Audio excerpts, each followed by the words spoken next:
Hi guys, today we're going to react to NICORIN Notsukin Rush, which translates to Commuter Rush on Planet NICORIN by Gacharic Spin. This is a BuyMeACoffee request by Home Gnome. Thank you, Home Gnome, for yet another Gacharic Spin request. We are very excited. I'm out of breath. Thank you, Home Gnome. As always, we appreciate the support.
I forgot to mention this. It's an instrumental and it's a live concert. Yeah, I don't think anybody noticed. Tomo-Zo on guitar. I want to ignore the fact that she's dressed like a fairy tale princess, but that outfit and that level of proficiency, it always clashes. It will never not clash. Hearing this phenomenal guitarist wail on her guitar and bring so much joy, it will always clash. You'd never know by looking at her that she can play that well. It's funny that you said, she looks like a princess, because it's been mentioned in comments before, and I think also Homino mentioned this in the notes, that Tomo-Zo apparently is a princess from the planet NICORIN. Really? I believe that. It's so overwhelming, their songs and their concerts and everything. It's such an attack on all the senses. When you hear a solo like that, you go, oh, yeah, individually, they're awesome as well. Yeah, I forgot. Amazing so far. I love this band so much. Doesn't matter what mood I'm in, they always bring it up. Even if I'm happy to begin with, they make me happier. This is from a 2018 live show. So not only is Angie not here, Hannah's on drums. This is a Tomo-Zo song that she brings to the band that totally sort of highlight her. We've done, I think, at least one in the past, but this is, I think, the first instrumental that we're doing from Gacharic Spin, and it does not disappoint. I just love the rhythm of it. It's got this like kind of awesome beat to it. She is fantastic. The one thing that drew my eye very quickly is that Koga looks a bit different here. Yeah. It's a sort of cool outfit. And Oriona is sort of her eccentric self in that sort of strange alien outfit. Are you Oriona eccentric? Whatever do you mean? Yeah.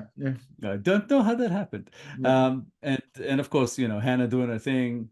Yes, I'm still crushing on her, damn it.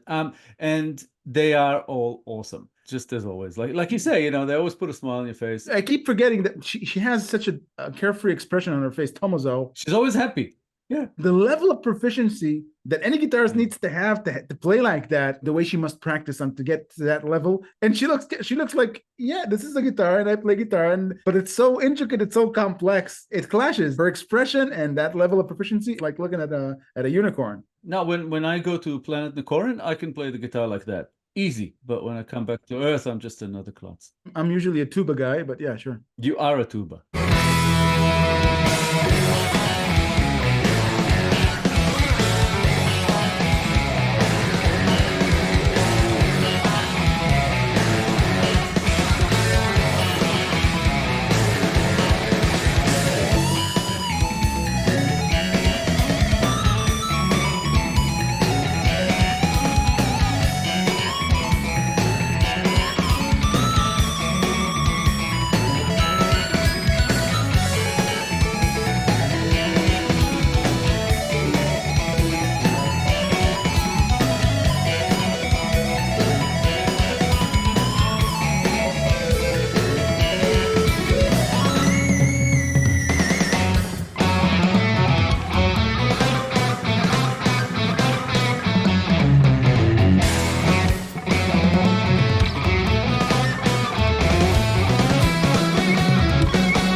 Awesome.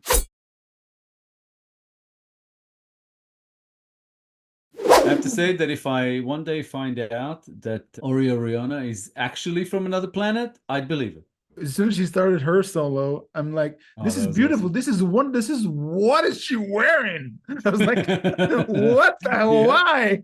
And the drums, oh my God, Hannah, especially towards the end, she was just letting it rip. Yeah. That was fantastic. I would have liked the camera to have concentrated on Koga a little bit as well. It didn't much, but she's always awesome. Yeah. One of the best bass players around. And of course, Tomo-Zo, you know, it's like her party. You know what I mean? When it's her Yeah. song, and she takes center stage and does it so well. And still, you know, because we've seen her in all the other songs, how her solos are usually fairly short and sweet. She doesn't like to overshadow anyone. And when she gets hers, it's fantastic to see, you know. Yeah. And it's just amazing. Yeah, I think you said it perfectly. You said she's always happy. She looks genuinely happy. She does it in an unpretentious manner. She's just there doing her thing. You know, it's authentic. I don't think we've ever seen her not smiling. Yeah, yeah. I kind of got sentimental while listening to her. I thought to myself, if I ever had a daughter, I'd like her to be like Tomo-Zo. If I have a daughter, she's probably going to hate me at some point, but she's so happy, Tomo-Zo. Taking an example from that kind of attitude and conviction. Usually when we do an instrumental, we talk about the sort of the feel of it, you know, and somehow we kind of usually try to relate it to the title. I get it. Commuter Rush on Planet NICORIN. It kind of has that feel to it. If I heard the song without that, something about it just says party. I don't know. To me, it's just like a good energy, Yep. feel good kind of track. I know I say this probably almost every time. Well, not necessarily every time, but a lot of times we react to Gacharic Spin, but it's one of my favorites. Yeah. I love this. Mine too. Yeah. Such good energy, such good vibes. Yeah. Yeah, I love them too. If I compare it to something visual, every time we hear a dark song, the perception, everything dark, everything that's serious, if you try to see the music, you probably imagine something that is desaturated, that has less color. But this song, you don't even need to look at the title. As soon as you listen to it, you imagine a very colorful visuals. With the title, you can imagine what it's like on Planet NICORIN. Is Commuter Rush there as exhilarating and happy as the song presents it? I think that's the feel I get from it. It felt like a slightly different experience from their other songs because it's an instrumental, but not all that different. I remember the first time we did the Bandmade instrumental because it was so different to their other stuff, and we still loved it, but it was almost like a different band, you know, like not having Psyche singing. Yeah, was this very kind of different element. With Gacharic Spin, not so much. It's different, but it's not that different, and it's still, you know, amazing. I mean, you know, it would have been amazing to have Angie there or Hannah singing or something like that, but it is freaking good as it is. So yeah, I just loved it. Still in that beautiful Gacharic Spin vein, but with Bandmade, it was like a different, almost a different entity. I think it was there to give Tomo-Zo center stage, you know, let her lead. It was similar with Bandmade, and I think for what it was meant to do, it did that extremely well. And I loved seeing her take center stage and you know, lead in the way she did. Yeah. So yeah, thanks again, Home Gnome. Fantastic request.